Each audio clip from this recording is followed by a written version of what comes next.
Can y'all hear me? I think y'all can. Okay, so hello. I know I have not been on this channel in some months now. That is because I have been performing at the open mics as usual. But they won't be back until September. So in the meantime, I've been, just busy. Now I'm explaining it all in the main show video. But today I want to discuss, because I've been writing poems ever since the last video I did on the channel. So I meant to get up about my hard work, but I never posted anything. So today is me posting something to this channel. Today, I don't know what the hell this poem is going to be called. I'm going to think of a title at the end. The poem, I'm going to break it down line by line, right? And the poem says, I ate my problems to the ground. My soul still hasn't been found. That's talking about the fact that I have an eating disorder called ARFID, ARFID, Avoidant Restricted Food Intake Disorder. It's one of the newer eating disorders that are around. There's no cure for it, so, and, it's like, you eat, and then but you still feel empty inside. That's what I mean by when I say my soul still hasn't been found. It's the emptiness. It's you still feeling empty because you eat. You see what I'm saying? I made everyone mad. I was the only one sad. That's talking about the fact that, ooh, girl, the cart. Okay, girl, I have to hold the cart up. But girl, in this case, my face is not that important. So, and if I lean like this, y'all are not going to be able to hear me. So let me just lean the webcam over like this. Lean her up. Position her up. Actually, my mom gave me a great critique. She said, let me put it up towards the MPF-6 indicator. So why don't I do that? But this ain't working.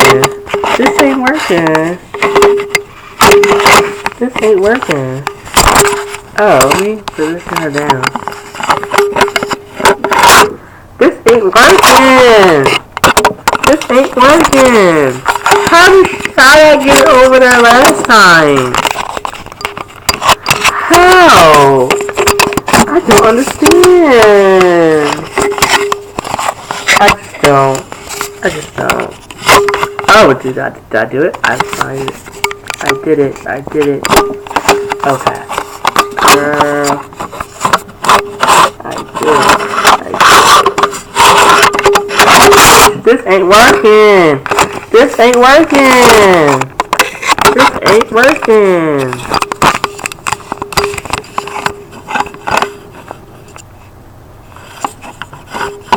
I would have to, okay. Girl, we're just gonna have to have it like that. And have my face, like right here. So, big 2, I'm trying to do some accent, girl. Big 2, my poem. So that's lines 1 through 4. Put that off to the side. Now, this is lines 5 through 8. Are you ready? Now, this is where things get a little bit more deeper. I used to write sloppy homework. That made my depression lurk. My friends were and are still busy. My acid reflux became fizzy. Now, those lines are talking. Now, when I say I used to write sloppy homework, Now, lines 5 and 6 go together because I never realized until I got much, much older, like maybe like 16, 17, 18, that when I would get depressed, I would purposefully write, like, you know how, like, because I remember like the 4th grade, 5th grade, maybe even younger than that, like, my grandmother would be telling me to do my homework, right? So I would go in the kitchen, and I would just not want to do my homework, and she would just not, she wasn't having it, but I just didn't want to do my homework because I was depressed. But I feel like she did not understand why I didn't want to do my homework. She just felt like, oh, this boy better do his homework or else, you know what I'm saying? Because it's just what you do. You know what I'm saying? But I think she didn't know that I had depression. No one probably knew until I got much older. So, and I didn't even know until my school guidance counselor, my former guidance counselor at school, he said, who I still talk to, I still talk to him now. I still talk to him to this day. He said, because I had an IEP too. I forgot to write about that. I had an IEP at school. All throughout my school career, I had an IEP, which just stands for an individualized education plan for those with disabilities and stuff. So, my school guidance counselor said that my freshman year of high school, on the IEP, he literally wrote on the thing, I see symptoms of depression in him. Not along those lines, like something along those lines. Not verbatim, but like he was like I something kind of like saying like, you know, I can tell he has depression. You know what I'm saying? He literally, I know the words symptoms of depression, and I just stood there like in shock, like, oh my god, you know. And that was the answer to everything. But so that's what those 2 lines are about. Now, my friends are still busy. Because my friends don't want to hang out with me. They don't come to my house because my people like my aunt would say, "Well, if you want friends, you go to their house." Not verbatim, but she would say like, "If you want friends, you go to their house. You better go to their house." I was like, okay. So, and then my mom, before we moved into this house, she would say, "Oh, we have to screen your friends first." I said, "Okay, really? Okay, okay, And that's why I cannot wait to get my own place, girl, because I don't have to worry about nobody telling me what to do. You know what I'm saying? I don't have to worry about nobody like infringing on my time, disrespecting my time. You know what I'm saying? But girl, that's years down the road. My acid reflux became busy. That's talking about because I have acid reflux as well, which is also called GERD, GERD. It's a disorder where, you know, the food that you eat, the acid that you make in your body with the food that you eat, and the stuff and the things that you drink, it comes back up in your esophagus. So, you know, yeah, like my friends. So to explain, my friends are busy, still busy. My acid reflux became busy. That is talking about the fact that because my friends were so busy, they didn't want to hang out with me. You know, they still don't hang out with me. I drove. I drove in the arms of basically saying soda. I drove in the arms of soda, but it could be like food too. But it's mainly talking about soda, because soda has carbonation. Carbonation equals fizzy. So that's where the inspiration came from. That was lines 5 through 8. Now we're going to talk about lines 9 through 12. Grab the paper. The envelope. My cousins would make me their target, so I made an internal bet. I needed to become successful. We'll never know if I was ungrateful.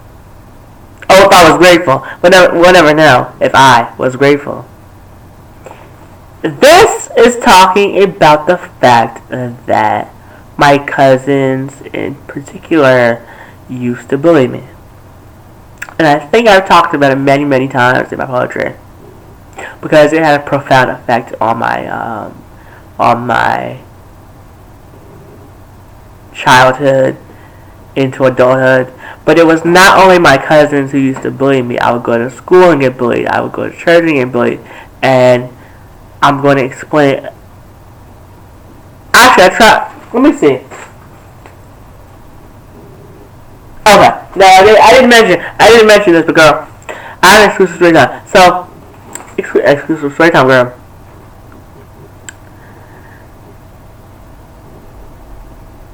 My cousin,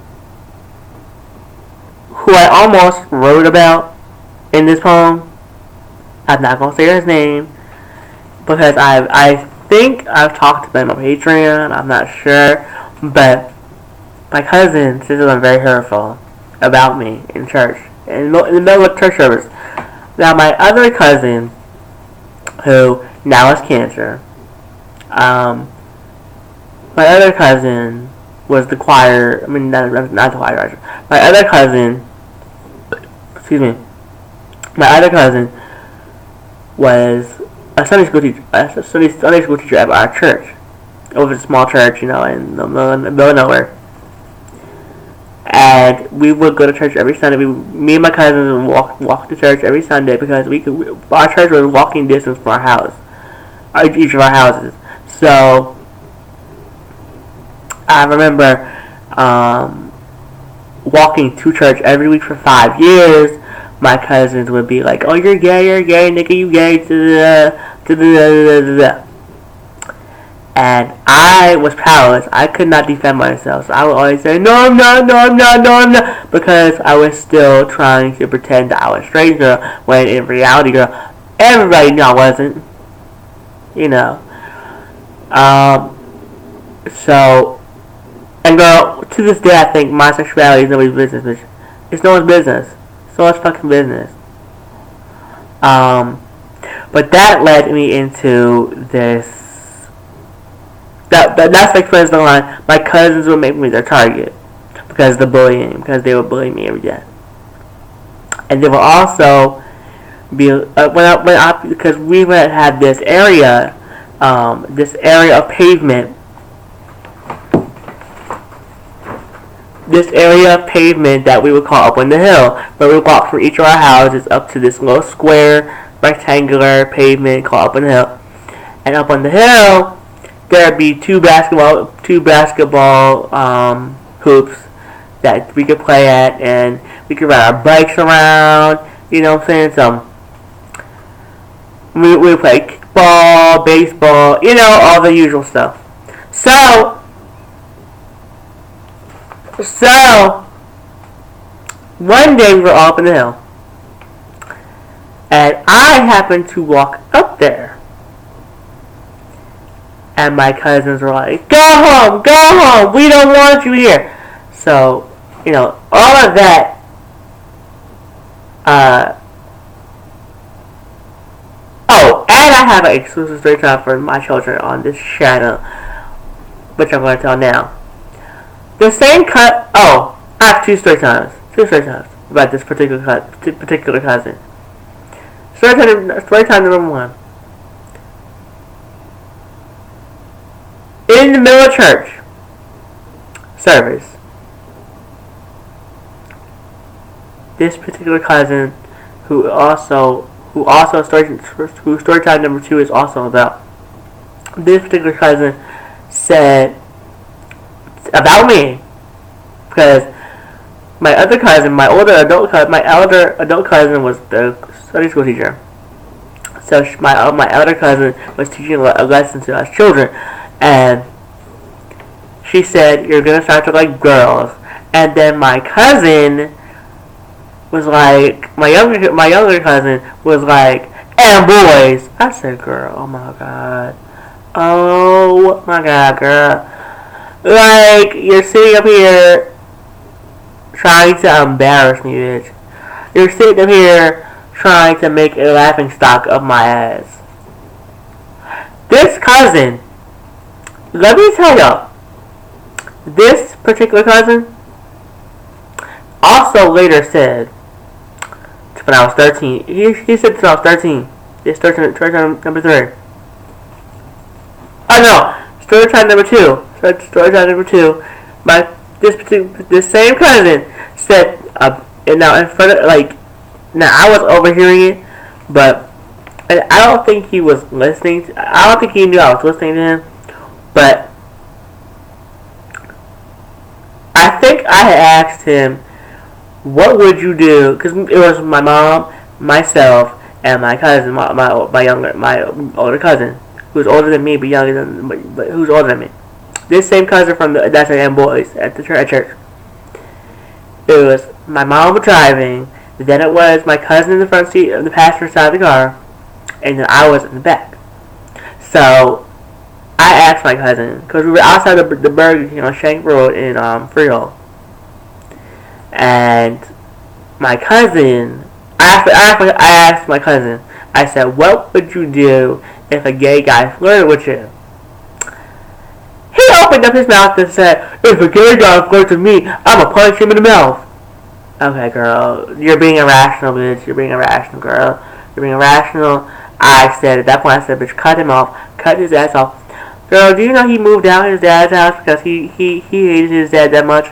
And girl, he got arrested at 17, bitch. Yes, he did. That's karma, bitch. Girl, and then I have a story time about his brother, though. I have a story time about his brother, bitch. His brother, bitch. This same cousin's brother went crazy. And I hate to use that word crazy, but I'm using it now. This same, because I have no other word to describe this situation. He mixed Adderall with my cousin's brother mixed Adderall with something else. I think, like, I don't know what it was, but they mixed it with. But he had a bad reaction to it. And he just went crazy. He went wild. Like, he went crazy. And my blood cousin was like, my older blood cousin was telling the cousin's brother, my step cousin's brother rather, because the one that was like and boy at church was my step cousin, and his brother is also my step cousin, but my blood cousin was telling my step cousin's brother, "Yo, you can't be in my house anymore. You gotta get out of my house." So he left, and he's been going ever since. And he's in New York now. He's in New York. So we just wish him well. But girl, I think it's karma, bitch. I think it's fucking karma, because what goes around comes around, girl. And you want to sit there and call me all these names? You want to demean my character, bitch? You are going to see the wrath of the universe, girl. You're going to see it. You will see it. Karma don't play, bitch. You know what I'm saying? So that led to all of that I just explained. How many minutes are in? How many minutes, girl? What is it? Oh, I can't see. 20 minutes. 20 minutes, alright, girl? Okay, so that all of that I just explained to y'all went into this verse. My cousins will make me their target, so I made an eternal bet.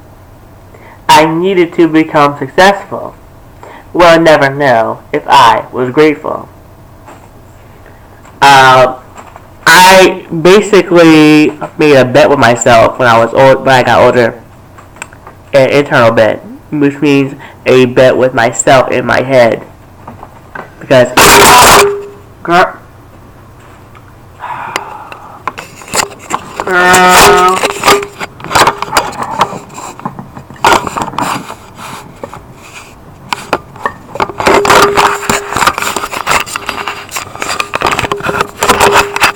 oh, is that how you do it?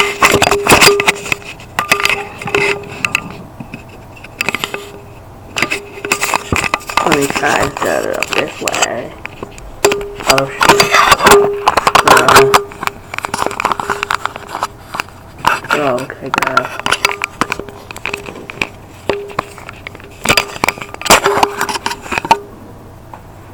Okay. Alright. We're good? Okay. So, wrong one.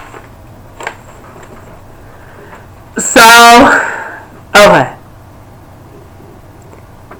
So, an internal bet means, I made an internal bet means I made a bet with myself in my head that when I got older and when I made it in music, when I made it in music, that, you know, I would cut everybody off, I would cut my cousins off, cut everybody off, and, you know, I would basically be someone. I would make something of myself. I would hustle and I would grind until I couldn't grind anymore. But girl, that's gonna come when I die, bitch. That's that I get what the words till I grind no more is going to come when I pass away, girl. Because you always need to keep grinding. Always need to keep hustling, girl. You should never stop grinding. You should never stop grinding. Always strive to become successful. Always strive to be yourself. And those two things together, girl, will make you unstoppable, girl. You know what I'm saying? So, I'm just saying. So, we'll never know if I was grateful. Is talking about the fact that who knows if I was grateful back then, girl? I don't know. I mean, grateful to be alive. Who knows if I was grateful to be alive back then? Who knows if I was grateful to be in one piece, not in the streets, not a statistic, not. Well, God was but not mentally unwell. And girl, there's a story time on my main channel, girl, about me becoming mentally unwell, girl. But back in the day, I was not mentally unwell, so we're gonna have to say for this case that I was well. So, okay. Yeah. Keep it going.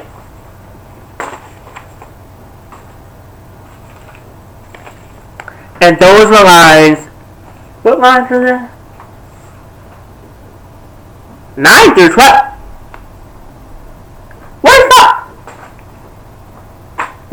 Where's 5 3? 17.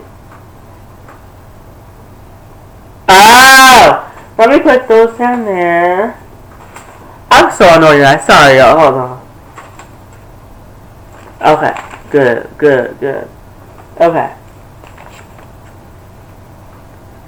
Okay, so here is the girl, I can't see this behind this top of the girl.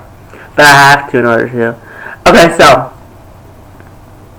it says now here's lines 13 through 16. And the lines read, losing everyday things as a child. My southern accent is strong but mild. I became paranoid upon losing my childhood home. It was constant, as you know. So, losing everyday things as a child is basically talking about the fact that I used to literally I still do this to this day. I literally will lose my phone, my keys, my this, my that. Unless it's out in the open, girl, unless I put it in one place and leave it in one place, and I come back to that place every day, and those things are just sitting there, girl, in one place, I'm going to lose it. Trust me, I'm going to lose it. Like, bitch, the big things are out in the open because I can't lose them. And I don't touch them, I don't move them around, I don't do nothing with them. Some of my PS4, my PS3, my iOS speaker that's right in front of my face. You know what, right now I'm staring right at it, directly at it. It says 1 o'clock, 1:08 p.m. in the afternoon. But bitch, it's 1:55, girl. It's 1:55 in the afternoon. I have to still set the alarm, but girl, the problem is, if you sit there and unplug this motherfucker, then she's going to reset herself to back to 12 o'clock in the afternoon.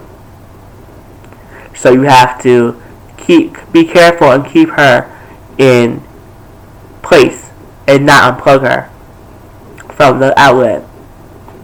Girl, I know I use outlets, bitch. I use outlets still to this day, girl. Because the stuff I use requires like either a headphone jack, girl, and then a USB, or a plug and a USB, or just a USB in general. You know what I'm saying? Sometimes it even requires just a headphone jack plug. So, you know.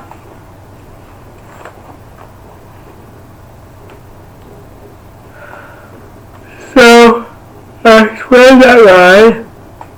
Alright.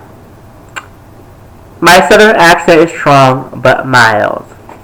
So, I was talking about this in therapy yesterday, and I've talked about this in other videos, I believe. I don't know if I have.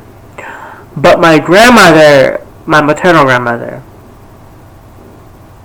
would take me and my cousin Danielle to Georgia. Let me move over. She would take me and my cousin Danielle to Georgia every summer. We did it as a kid. We did it when we were kids. And in Georgia, a couple interesting things happened. You know, one of which I will explain now. The other I will explain on my Patreon if I can, or my main channel if I can. But girl, I kind of, and y'all can see it too. Y'all can see it too. I kind of have a southern accent, like a northern southern mixture of accents going on with myself and my body, bitch. I kind of have a combination of the two. But I can do like a New York accent here and there. I can do a like Canadian accent here and there. I can do a British accent here and there. I can do an Indian accent here and there. I can do a Jamaican accent. You know what I'm saying? Because even my mom was saying that like all the like all the islanders, people from the islands, they all have a hint of an English accent. And I don't know if my dad taught her that. I don't know because my dad was from Bermuda, which is a British colony, or because my mom was saying that my dad was from Bermuda, so my mom was saying, tell me as a kid that the Bermudian accent, the Bermudian accent is a mixture of Jamaican and English. The Bermudian accent is a mixture of a Jamaican dialect and a British dialect. So, because that's totally awful. That's totally off point, girl. That's totally off the not on the focus of the video. But so let's go into. I became paranoid upon losing my child at home. Girl, it was constant. I don't know. So, girl, I became paranoid upon losing my childhood home. Is basically talking about the fact that when I was oh, excuse me, ooh, very loud. Excuse me, girl. When I was 12 years old, on June 30th,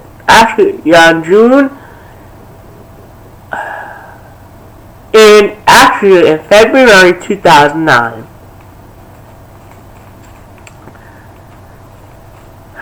I'll contemplate when I talk about this on my channel right now, but I have to because, girl, it's part of my story. It makes me who the fuck I am today, bitch. In February 2009, my father was the one responsible for making us, my mother and I, and him, lose our childhood home. Lose my childhood home, and my mother's childhood home, and my aunt's childhood home, and my uncle's childhood home. So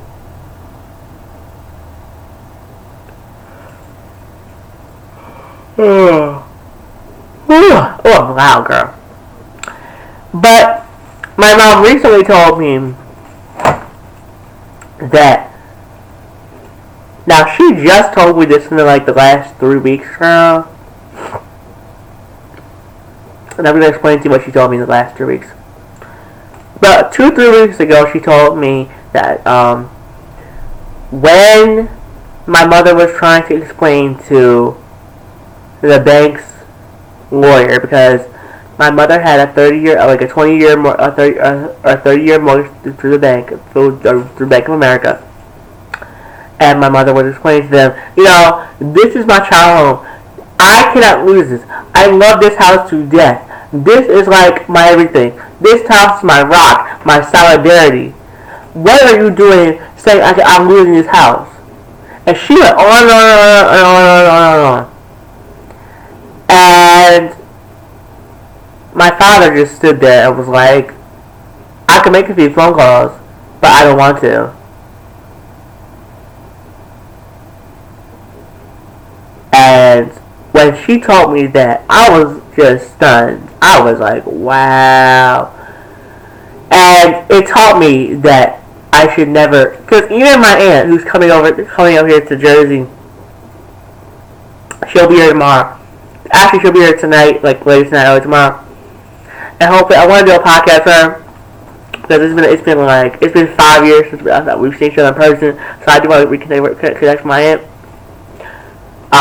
But my aunt, who knew my dad, and she almost cursed him out. There's a whole story about that bitch. My aunt told me when I was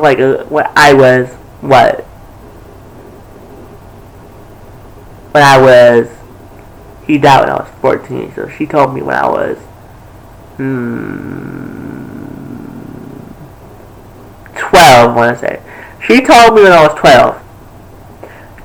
She told me the words, and I quote, "Don't ever be like your father." That stuck with me. It stuck with me. It sure did.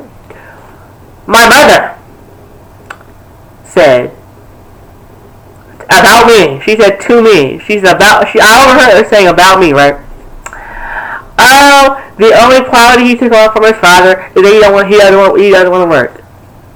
Girl, if y'all are patrons on Patreon, so y'all need to become a patron on today, because girl, we offer exclusive video footage, we offer exclusive podcasts, we offer live shows, which I need to get back to doing the live shows, girl. But I don't have any story times for live shows, but I want to also do a main channel video, a second channel video, as well as a music channel video. Explain what happened with the music.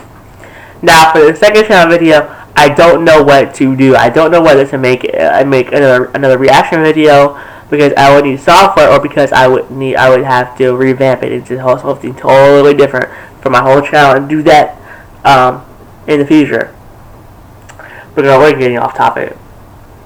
So girl, I became paranoid upon losing my childhood home. I explained all of that to explain this one main central focus. On June 25th, 2010. Now, I forgot to explain the whole story. So, February 2009, my mother and my father, well, my father was the one responsible for it. My father made us lose our house. The judge has said that we could stay in the house until I finish school in June 2010. June 25th, 2010 comes around. I graduated from middle school in 8th grade. And we moved to Freehold, New Jersey, where I now live. Right, okay. I became so paranoid. But I was homesick, really. I was like screaming every day to my mom, and my mom can fucking tell you. My mom can literally tell you what I was saying. I went off about being in Freehold because I missed home. But girl, how am I supposed to miss home when these bitches in Manalapan are bullying me, picking on me? Girl, I got so many story times with these hoes. So many fucking story times about these bitches. You know what I'm saying? Now watch, girl, if I tell these hoes these story times, they're not going to fucking remember any of these story times, girl. But I did. You see what I'm saying? How many minutes are we, girl? 35 minutes, girl. This might be end of an hour, girl. What? 36 minutes in, girl?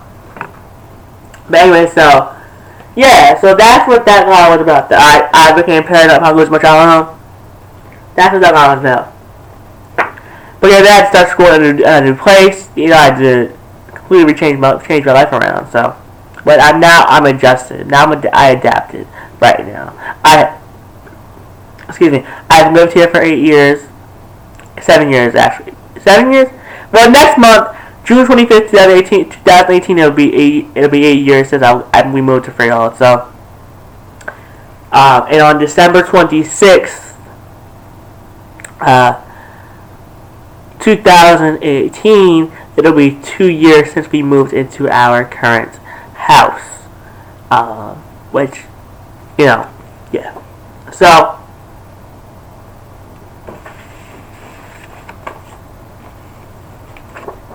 and the line, it was constant as a gnome. It is basically a metaphor talking about, you know, how my ancestral home, my childhood home, was constant. It was there through the Vietnam War, the Korean War, so many wars, Desert Storm, and my grandparents funded its existence. Now, when my grandfather died in 1987, my mother and my grandmother funded its existence. Now, my grandmother died in 2008, so my mother had to assume responsibilities for the house. But my father did not want to help assume responsibilities for the house. So that's where my mother came in and we lost the house. See where I'm going with this? So, it was constant as a no means it was always there. It always remained through the good times and bad times. It always remained. So that was the lines 13 through 16, if y'all forgot. Let me put this on the other side, girl. Girl, we got two more verses to go, bitch. That was only 2 verses. Oh. 2 verses took me 40 minutes. Oh my god, girl. Alright, so this is lines 17 through 24. There were so many delusions, some directed towards my own persecutions. Those two lines are talking about the fact that there were so many rumors, so much drama in my family, And girl, my family's gonna pick up me for this. My family's gonna hate me for saying this. Girl, I don't give a fuck. Girl, there were rumors about my cousins sleeping around. There were rumors about my who was sleeping with who was gay, who was secretly having gay sex, girl. It's like who was saying they were saved in church, they going to the bar and getting drunk, girl. It's a whole big dramatic scene, girl. It's like Painting Place. It's the black Painting Place, girl. My neighborhood is the black Painting Place, bitch. You know what I'm saying? So that's what I mean when I wrote the line. There were so many delusions. Now, some directed towards my own persecutions is talking about the fact that there were even rumors directed towards or even about me. There were some rumors about me. Rumors that I was gay. Rumors that like people even like someone even I don't remember who. I believe it was one of my older cousins who's now trying to become a makeup artist. But I don't know if it was her per se. But someone, I don't know, I was at Thanksgiving or some kind of family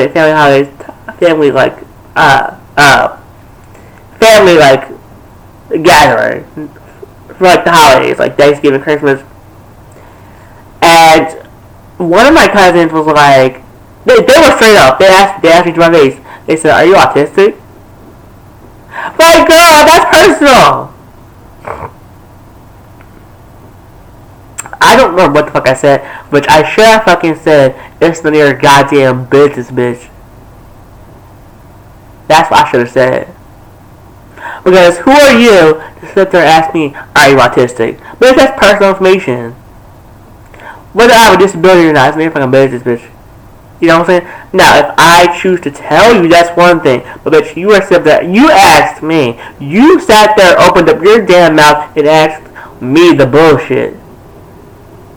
You know what I'm saying? You know what I'm saying, girl? Like, keep your business to your fucking self. Keep your own fucking personalized bullshit ass questions to your fucking self, girl. But girl, that's what those lines are about. Here's the line about the cousin I was talking about before.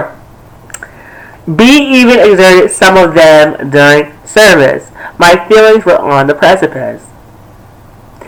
It created problems in my adulthood. I became locked away and misunderstood.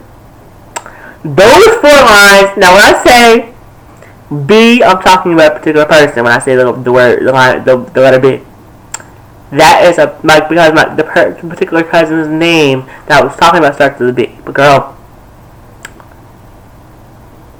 this particular cousin B, who we're going to call B, he is the one who I explained earlier, who I talked about earlier, who said at church thing, "Oh, you like girls and boys when we were at church." And that is what that's about. That exact phrase is what the exact moment where he said "and boys" during church service, during Sunday school is what. Oh shit! I just dropped. Oh. Yeah, during service, during church service, actually during Sunday school, bitch. I was during Sunday school, girl. Oh, excuse me. I was during Sunday school. I just happened to write down service and I had to write a rhyme for it, girl. My feelings on the precipice. Girl, I don't know what precipice means. I believe it means borderline of something else. Yeah, my feelings. So that's why I use the word. Being even exerted some of them during service. My feelings were on the precipice. It created problems in my adulthood. I became locked away and misunderstood. So the last 2 lines explain the fact that the bullying I went through in childhood followed me throughout my young adulthood into my adulthood. From childhood, my YouTube channel, making those videos, getting terminated by YouTube, graduating middle school, being bullied in middle school, doing all of that. Moving to Freehold, getting bullied in Freehold, getting bullied extremely twice in Freehold. Not once, twice, bitch. Twice in Freehold. 2 times in Freehold, bitch. And then eventually graduating in Freehold.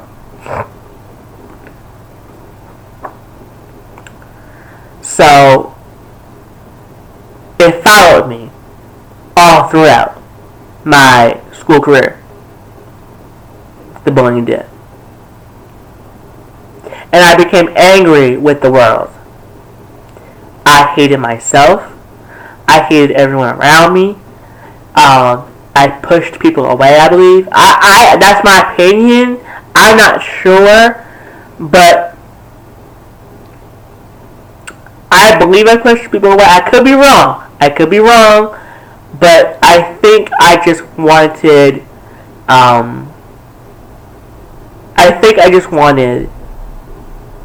someone to swoop in and rescue me and tell me you're fucking up, you're doing the wrong thing, you need to be on the right path. And no one was telling me that. Everybody around me was a bunch of yes bitches. You know, letting me do what the fuck I want to. You know what I'm saying? Instead of someone swoop me up, they would just be like, okay, I don't care. Probably because they were like, oh, we don't fuck with him. You know what I'm saying? And girl, my quote unquote friends at school, girl, they all excluded me. They still exclude me to this day. They probably feel like, oh, he's autistic, he's gay, he's this, he's that, so we're not gonna fuck with him. They fucking excluded me all throughout high school. They bullied me. They picked on me. You know what I'm saying? And bitch, I'm here to talk about my experiences, bitch. And bitch, when I wanted those connections with y'all my friends from high school, y'all were not there to talk to me, to tell me, hey, we want to work with you. And bitch, when I reached out to some of my friends from high school, bitch, only one or two of those people actually was serious about wanting to work with me. So I held on to them. But one of the people who was serious about wanting to work with me, she said, my close girlfriend said, you know, I'm in a relationship which takes the most of my time. I'm doing this, doing that, doing this, doing that. But girl, it sounds like you don't want to work with me. You're making excuses as to why you don't want to work with me, girl. You see what I'm saying? You say you want to work with me, but then you like my shit on Instagram. But girl, are you serious about wanting to work with me, girl? Are you? Like, it's a bunch of bullshit. It's a bunch of bullshit. So, girl, personal coming out like shots in the bitch. Now, this next line, bitch, is really personal. Really personal. And I almost didn't want to talk about this. But I felt like I had to because it's part of my personal journey, bitch. It's part of my personal story. It's part of who I am today. Excuse me. Bitch, I need me a fucking water, bitch. I need me water. Hold on. Let me grab water.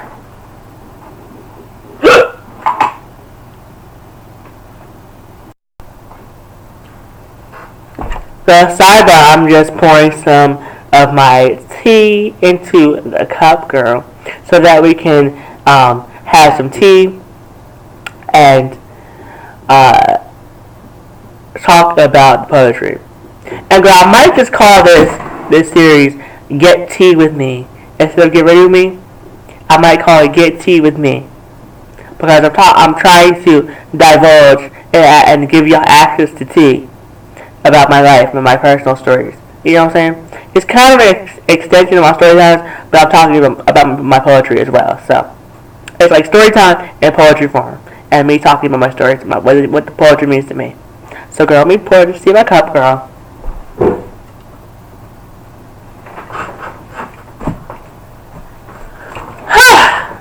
Is it recording?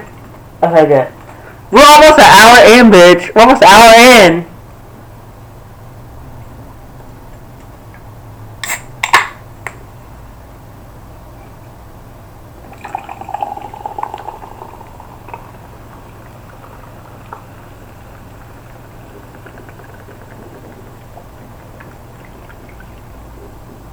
Ooh, girl, I filled it up too full. It's too full, bitch.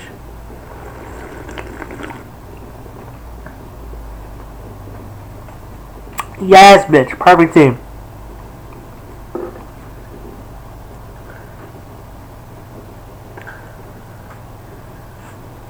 Let me get my card.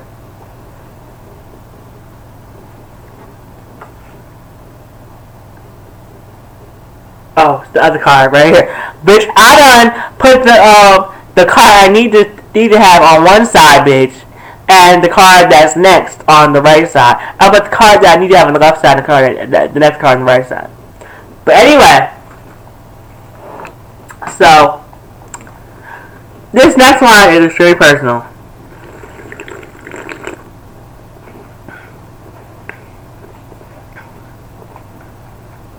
It goes,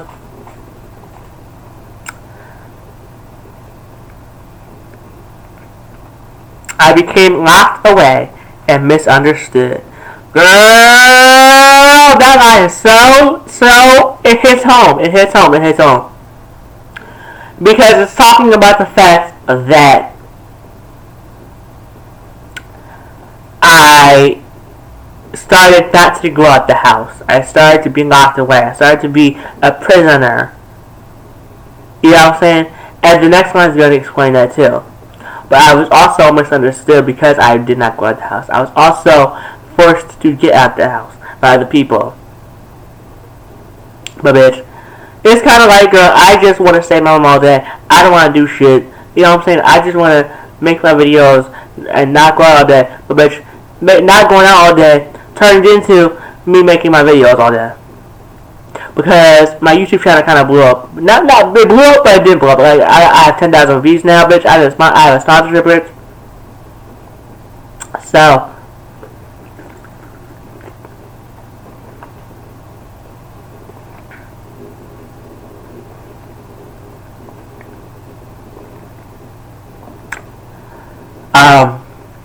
yeah. So my family was telling me, "Oh, you need to get out the house." Da, da, da, da, da. And I just wouldn't listen. I just would not listen because, bitch, I know that you're trying. They love me, but I go back to the childhood shit. When I say the words, "I know they love me," I have to take it back to my childhood, bitch. I feel like they only half love me. They love me to an extent. They say they love me 1 minute, then they go ahead and do some bullshit the next about me. You see what I'm saying? But girl, if you're a patron, if you're a motherfucking patron, you would know. You would fucking know. And girl, today I need to, on Patreon, I need to post the early release and then post those longer dashes. I need to post longer dash number 3, longer dash number 4. Because I'm going to private 2 videos on my life lessons channel and make those longer dash number 3, longer dash number 4. Because I feel like those are too personal, girl, for my YouTube channel. And plus, girl, plus my family will see them. It'll be a whole big drama, girl.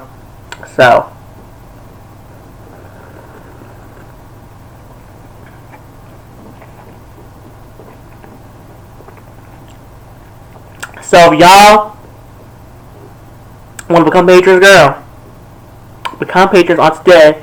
Patreon.com/D as in David A as in axe, C as in curly, S as in surface, J as in justice, R as in respect.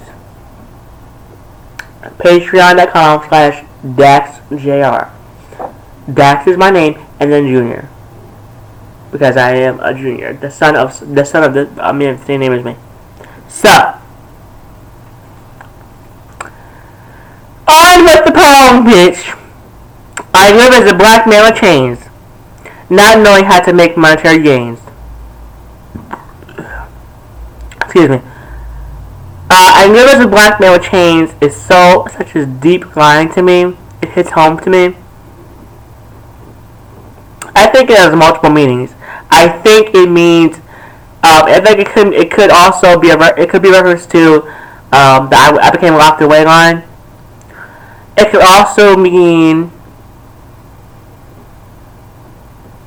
It could also mean that I'm a slave, which I'm going to get to in a minute. It could also mean that I work and make no money from it because of the whole YouTube thing. Because even before the YouTube thing, bitch, I didn't make nothing. Even before the YouTube shit. So, even as a black man in America, it could mean, being black in America, the white girls treat us like shit. I'm a black man with chains. You know what I'm saying? So, and not knowing how to make monetary gains means the fact that particularly my mother and my father, but particularly my mother, never taught me how to budget. I had to teach myself how to budget properly. Because I guess my mom was busy in her own world. And so was my dad. So they could not teach me how to be a man. They could not teach me how to budget. You know what I'm saying? Because my dad never taught me to be a man. I taught myself how to be a man, girl. And my aunt helps me with that line, never be like your father. So, you see what I'm saying? So, we're going to put that card to the side, bitch, and get the next card. Put that to the side.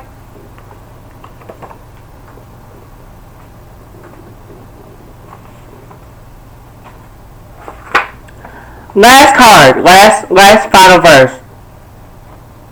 Oh! Okay. This is a wrap. Sorry that I was getting the cup, and you know what I'm saying?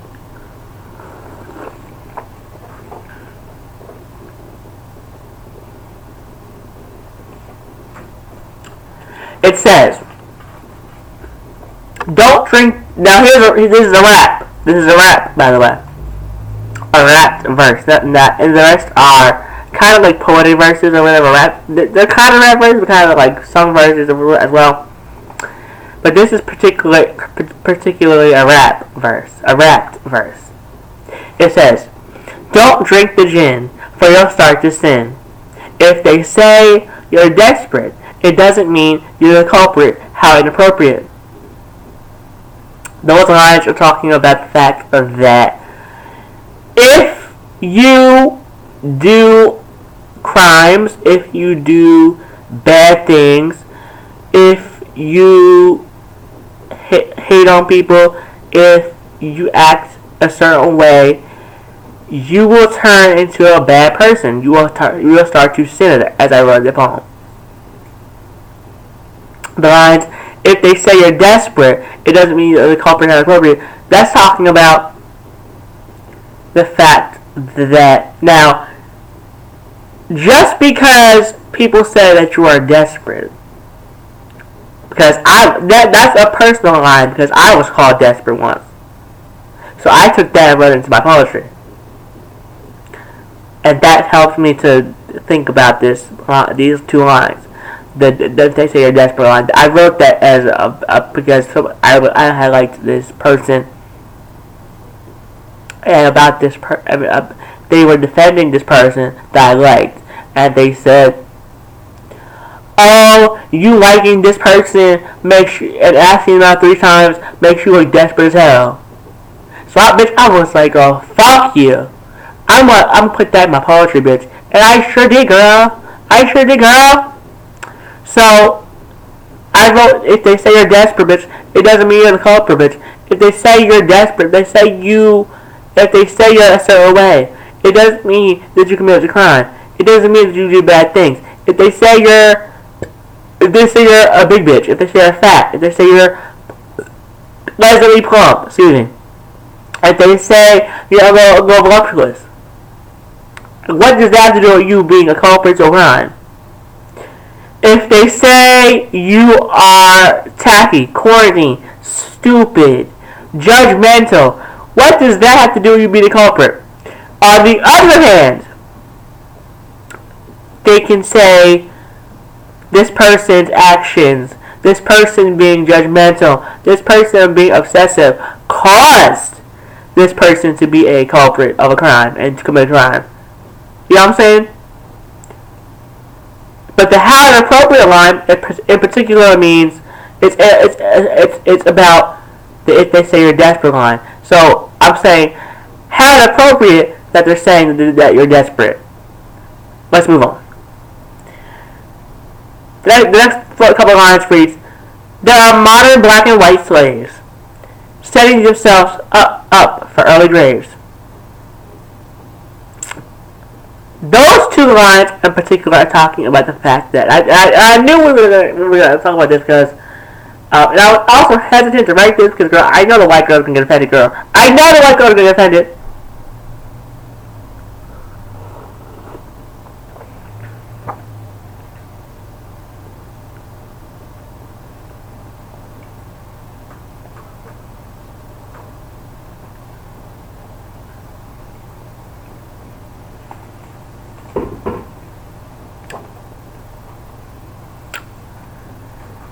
So, when I'm trying to explain, right?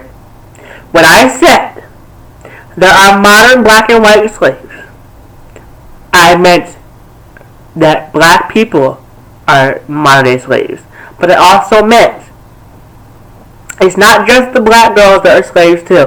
It's the white girls who are slaves too. It's not slavery knows no color, bitch.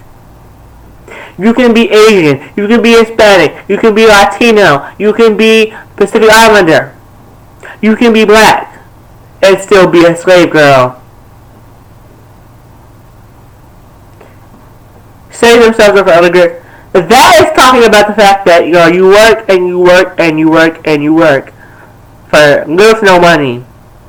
In modern day times, girl. Modern day times, girl. See, in particular, people in power give us little to no money so that, girl, we cannot survive with the cost of living, with, property tax, particularly in New Jersey where I live. Property tax is through the fucking roof, bitch. It's the highest in the country, girl, out of any of the 50 states in the country. New Jersey has the highest fucking property tax, ho. You still saying? But in terms of cost of living, New Jersey is number 3 cost of living. Then is New York, and then California is number 1. California is number 1. So, girl, if you gonna move to California, bitch. If you gonna move to California, bitch, be prepared for that. Be prepared for that cost of living to go up, bitch. And you will be making more money than you ever did in New Jersey or wherever you live, girl. But be prepared for that cost of living to go up, bitch. Be prepared for that cost of living to go up, girl. So, children and adults should stay ready, or they'll become deadly. That is basically talking about. Let me try to drink water.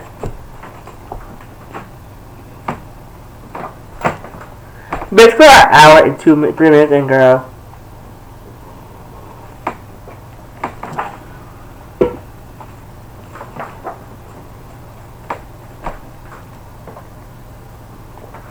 Those 2 lines are basically talking about the fact that you need to stay ready, stay prepared, stay woke. or else you will become a motherfucking statistic on the news, girl. Bitch, Michelle Charlesworth. Bitch, Ernie Anastas. Rosanna Scotto. Lonnie Quinn. Girl, they're all gonna be motherfucking talking about you on the news, bitch. If you don't stay prepared, if you don't stay ready, if you don't stay woke, bitch. They're all gonna be talking about you on the news, bitch. So with that being said, this is going to end this video. I love y'all down. This was an early release first before it became a public thing on Patreon. I mean, on YouTube. Before it became a public thing on YouTube. So my patrons see it first, girl, dead, my YouTube girls. I love y'all down. I love all of y'all down. From my Patreon girls to my YouTube girls. Main channel video coming soon. The Dennis second channel video coming soon. And then the music channel video coming soon. I love y'all down. Bye. Bye. Bye.